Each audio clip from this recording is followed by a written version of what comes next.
Coupe de France et demi-finale de Coupe d'Afrique des Nations ce soir. Les amis, c'est l'occasion de tenter un prono sur Unibet. 100 € de bonus sur le premier pari s'il est perdant avec le code LEXCITY. Condition pour jouer en bas de l'écran.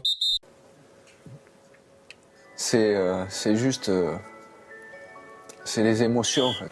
L'équipe, j'espère que vous allez bien. Aujourd'hui, imprévu dernière minute, car oui, cet été aura lieu l'Euro, la Copa América, les Jeux Olympiques, mais également la Coupe du Monde des plus de 35 ans. Vous avez bien entendu. Hier, le Daily Mail a révélé dans un article que du 4 au 11 juin prochain, entre la finale de Ligue des Champions et le coup d'envoi de l'Euro 2024, une nouvelle compétition de légende sera organisée dans un même stade du nord de l'Angleterre, avec des anciens joueurs marquants issus des 8 nations championnes du monde. Brésil, Allemagne, Italie, Argentine, France, Uruguay, Angleterre, Espagne. Par contre, le retour sur les terrains à l'âge de la retraite nécessite une règle inédite. Le chronomètre ne pouvait que réduire de 90 à 70 minutes, et qui dit 8 participants, dit une série de 7 matchs qui débutera au stade des quarts de finale jusqu'à la grande finale. Tout le monde attend ensuite de connaître les noms des principaux acteurs. Le média anglais a déjà divulgué l'identité du capitaine de chaque équipe, et même quelques coéquipiers qui ont de quoi pousser à bloquer les dates pour ne rien manquer de l'événement. Pour les citer un par un, le Brésil laissera le brassard à Emerson, l'Allemagne à Curani, l'Italie à Materazzi, l'Argentine à Cambiaso, la France à Carambeu, l'Uruguay à Lugano, l'Angleterre à McNamanam et l'Espagne à Salgado. Le reste de la liste comprend 5 ballons d'or, dont Michael Owen, Cannavaro, Kaká, Ronaldinho et Rivaldo, mais également Lampard, Ferdinand, Cafu, Roberto Carlos,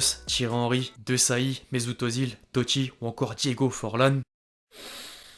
C'est quoi ce poulet? C'est quoi? Je pense qu'on est sur la meilleure information de l'année. Les amis, dites-moi ce que vous en pensez en commentaire. Et au passage, pensez à lâcher votre meilleur j'aime pour le soutien. Merci à tous ceux qui le feront. En dehors du casting de rêve, je voulais quand même donner un sens à cette vidéo et je me suis dit pourquoi pas imaginer la meilleure équipe de France des plus de 35 ans possible. On n'a encore aucun critère sélectif, hormis une limite d'effectif à 18 joueurs. Donc je m'offre le choix de prendre des joueurs que j'aimerais revoir avec les crampons pour proposer un peu de spectacle. Et quelques exceptions pour pallier le manque de forme physique. Car même si la Coupe du Monde des plus de 35 ans aurait un aspect gala ou amical, tout compétiteur garde l'esprit du gagnant. Bref, trêve de blabla, on entre sans plus tarder dans le vif du sujet.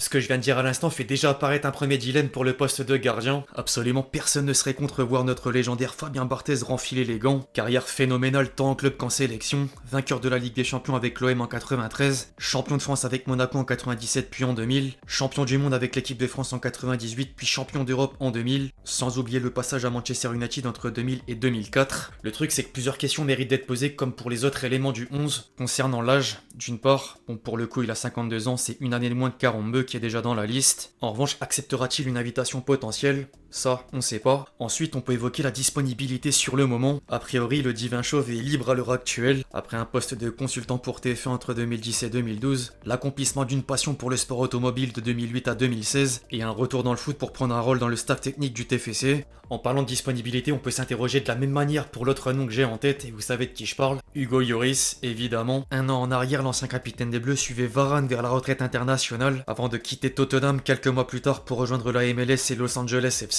J'ai jeté un œil au calendrier et il y a un match le 2 et 16 juin mais pas entre les deux, donc oui, pourquoi pas, Hugo Lloris dans cette compétition. Inutile de rappeler de qui on parle, là encore palmarès mémorable, le joueur le plus capé de l'histoire de l'équipe de France est allé en finale de l'Euro 2016, a remporté la Coupe du Monde 2018, la Ligue des Nations en 2021 et une nouvelle finale de Coupe du Monde en 2022. En club on note la Coupe de France avec l'Olympique Lyonnais en 2012, ou encore la finale de Ligue des Champions avec les Spurs en 2019. Respect, y a rien à dire de plus. En défense, désormais on va peut-être aller un peu plus vite pour la charnière centrale dans le sens où De Sailly fait partie de la liste de l'article publié par le Daily Mail. On va retrouver un sacré morceau même s'il se fait vieux, 55 ans. En dehors des trophées sous le maillot tricolore, il était aux côtés de Barthez pour amener la Ligue des Champions à Marseille en 93. De nouveau vainqueur de la Coupe aux grandes oreilles du côté de l'Italie avec l'AC Milan l'année suivante et en 96. Sans oublier le passage notable à Chelsea entre 98 et 2004. Il a fait tout un tas de trucs en après-carrière mais je retiens une chose que je pourrais d'ailleurs mettre au palmarès, son rire.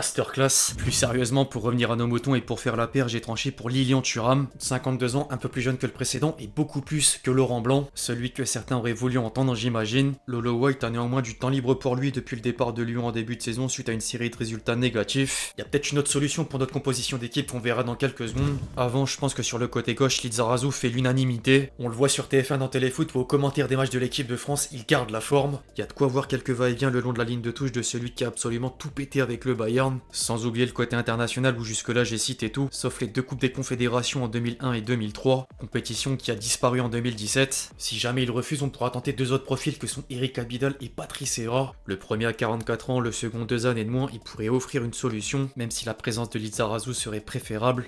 Sur le couloir droit, par contre, on a un nouveau vrai dilemme. Si on reste comme tel, je suis contraint de placer Bakary Sagna. Contraint, pas pour lui manquer de respect à lui, mais parce que de base, j'aurais préféré mettre Willy Sagnol. Le truc, c'est que vous le savez, il est sélectionneur de la Géorgie. La bande Kvaratskhelia joue un match le 9 juin face au Monténégro. Il empêchera sans doute de participer à l'événement. En parallèle, on peut tenter autre chose avec Lilian Thuram, justement. Il a joué dans l'axe, mais évolué à droite avant la retraite internationale de Laurent Blanc. Du coup, on peut laisser la place à un joueur dans la force de l'âge à l'image d'Adil Rami ou encore Laurent Koscielny. Les deux ont 38 ans et le premier vient à peine de raccrocher les crampons du côté de 3. Dans le doute, je bloque la première option. Au milieu, ensuite, je tiens à dire qu'on compose avec 2 milieux défensifs dans un 4-2-3-1. Le premier, sans surprise, comme de Saï, il est dans la liste du Daily Mail, Karambeu. Pour former le duo, en revanche, un nouveau dilemme s'impose. Des champs trop compliqués avec la préparation de l'Euro 2024. Patrick Vieira est entraîneur de Strasbourg, même si c'est la trêve, le cardio devrait plus trop suivre sans lui manquer de respect. En parallèle, les Emmanuel Petit et Makelele sont disponibles en plus d'être dans la tranche d'âge des joueurs qui participent déjà à la compétition.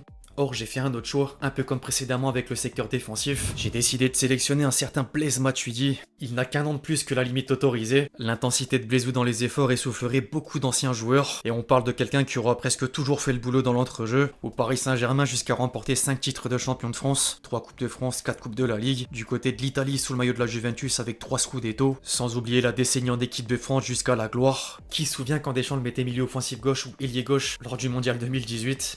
Tout le monde, je pense. En parlant de milieu offensif, on monte d'un cran avec le numéro 10 qui ne pouvait être que Zidane. Alors pour l'instant, il est pas cité, j'espère qu'il sera appelé. Du moins avant qu'on l'appelle pour un poste d'entraîneur qu'il attend avec impatience. Du côté de Marseille où les rumeurs d'un rachat par l'Arabie Saoudite continuent. Ailleurs, chez un géant européen. Ou en équipe de France dans le cas où Dédé venait à être remplacé. J'ai parlé de souvenirs il y a quelques secondes, les amis, je vais creuser encore un peu plus.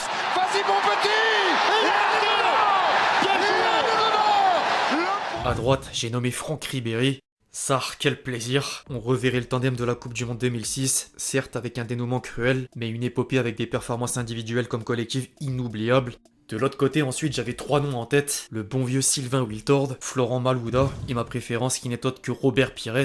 Enfin, à la pointe de l'attaque, pas de surprise une fois de plus. Thierry Henry complète la liste des 3 premiers noms sortis avec De Sailly et Karambeu. J'oublie évidemment pas Trezeguet ou encore Anelka. Mais bref, les amis, dites-moi si vous auriez fait les mêmes choix que moi. Si oui, avec lesquels vous êtes d'accord. Sinon, avec lesquels vous n'êtes pas d'accord justement.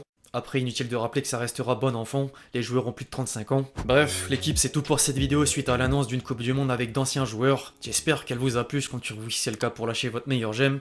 Comme d'habitude, n'hésitez pas, comme je viens de le dire, à réagir dans les commentaires. Puis d'ici là, on se retrouve très vite sur la chaîne pour de nouvelles vidéos, c'était Lexti. Ciao ciao.